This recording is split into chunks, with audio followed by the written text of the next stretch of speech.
मेरे प्यारे साथियों, वाहिगुरु जी का खालसा, वाहिगुरु जी की फतेह। धन धन साहिब श्री गुरु अर्जन देव जी महाराज की पावन बाणी, श्री सुखमनी साहिब जी की लड़ीवार विचार चिंतन आप श्रवण कर रहे हैं, जिसके अंतर्गत 16वीं अष्टपदी के 2 पौड़ियों की विचार हो चुकी है। आज हम तीसरी पौड़ी की विचार करेंगे। इस तीसरी पौड़ी के अंदर गुरु महाराज हमें क्या उपदेश कर रहे हैं, आओ हम अपने चित्त वृत्तियों को एकाग्र करें और वाणी के अर्थ का श्रवण करें। पौड़ी इस प्रकार से आरंभ है। जाकी लीला की मित नाहे।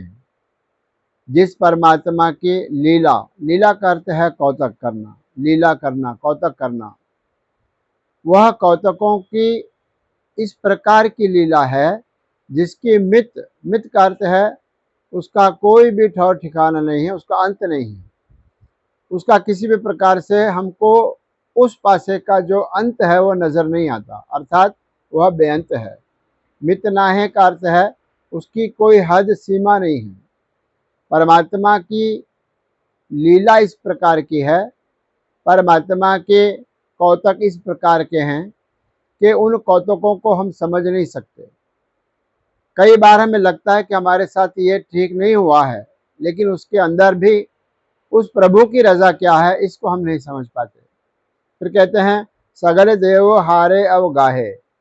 जितने भी देवी और देवताएं हैं उस परमात्मा के इस मित को खोजते खोजते हार गए हैं, थक गए हैं।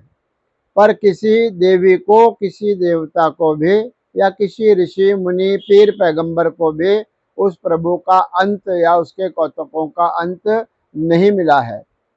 आगे पिता का जन्म के जाने पुत्र, उदाहरण देकर के समझाते हैं कि पिता का जो जन्म है वह पुत्र किस प्रकार से जान सकता है, अर्थात नहीं जान सकता है। उसी प्रकार पिता पारब्रह्म परमात्मा है और हम सब जीव उनके पुत्र हैं, उनकी संतान हैं। संतान कभी भी अपने पिता के जन्म के बारे में कुछ भी नहीं जान पाता। ठीक उसी प्रकार से परमात्मा के बारे में, उसकी लीला के बारे में जीव नहीं जान सकता। सगल परोई अपने सूत।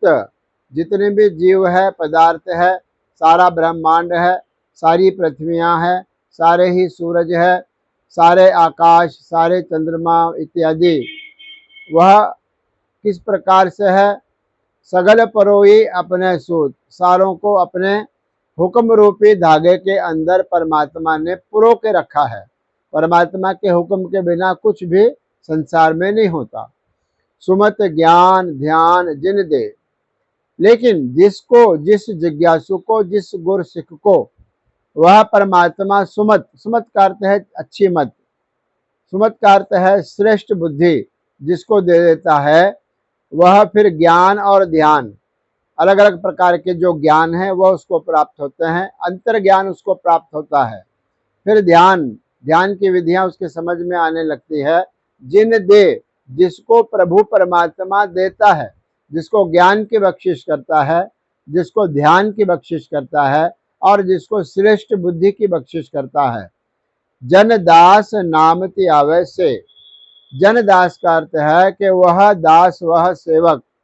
जन और दास का अर्थ है सेवक।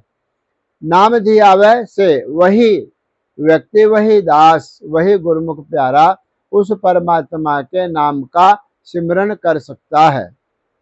फिर कहते हैं तेहो गुण में जाको परमाए। एक तरफ से कहते हैं कि जिसको सुमत देता है वह परमात्मा को जानता है, दूसरे तरफ कहते हैं कि तेह गुण में जाको परमाए। तीनों गुणों में, माया के 3 गुण हैं न, रजोगुण, सतोगुण और तमोगुण। यह माया के गुणों में जिसको परमात्मा भरमाता है, जन्म मरे फिर आवे जाए, वह जन्मता है फिर मरता है और जन्म के बंधनों में और मृत्यु के कारणों में बार बार वह आता है और जाता है, फिर आवे जाए। इस संसार में बार बार वह आता है और फिर इस संसार से चला जाता है। ऊंच नीच तिसके स्थान। उच्च का अर्थ है जो श्रेष्ठ बुद्धि वाले है वह, और नीच का अर्थ है कि जो निकृष्ट बुद्धि वाले हैं। इस प्रकार से जो ऊंच है और जो नीच है, इन सब के अंदर वह परमात्मा का ही वास है। इन सब के अंदर हरि परमात्मा ही निवास करते हैं। सदगुरु सच्चे पातशाह इस पौड़ी के द्वारा हमें बहुत ही अच्छा उपदेश कर रहे हैं। और अंतिम पंक्ति में गुरु महाराज कहते हैं कि जिसके ऊपर प्रभु की कृपा हो जाती है और वह परमात्मा का नाम स्मरण करता है और परमात्मा के नाम का अध्ययन करता है और परमात्मा के नाम को ध्याता है, ऊंच नीच तिसके स्थान, वो ऊंचों में भी बस रहा है और नीचों में भी बस रहा है। वह पुण्यात्मा में भी है और वह पापी में भी है। अंतिम पंक्ति में कहते हैं, जैसा जना वह तैसा नानक जान। जिस जिस जीव को जिस जिस प्रकार से परमात्मा ने अपने आप को जनाया है अर्थात समझाया है, तैसा नानक जान। गुरु नानक देव जी महाराज के नाम की मोहर ला करके फरमान कर रहे हैं कि वह व्यक्ति परमात्मा को उसी प्रकार से जानता है जैसा स्वयं परमात्मा अपने आप को उस जीव को जनवाता है अर्थात समझाता है। बड़ी प्यारी विचार तीसरी पौड़ी में गुरु महाराज ने हमें बख्शिश की है।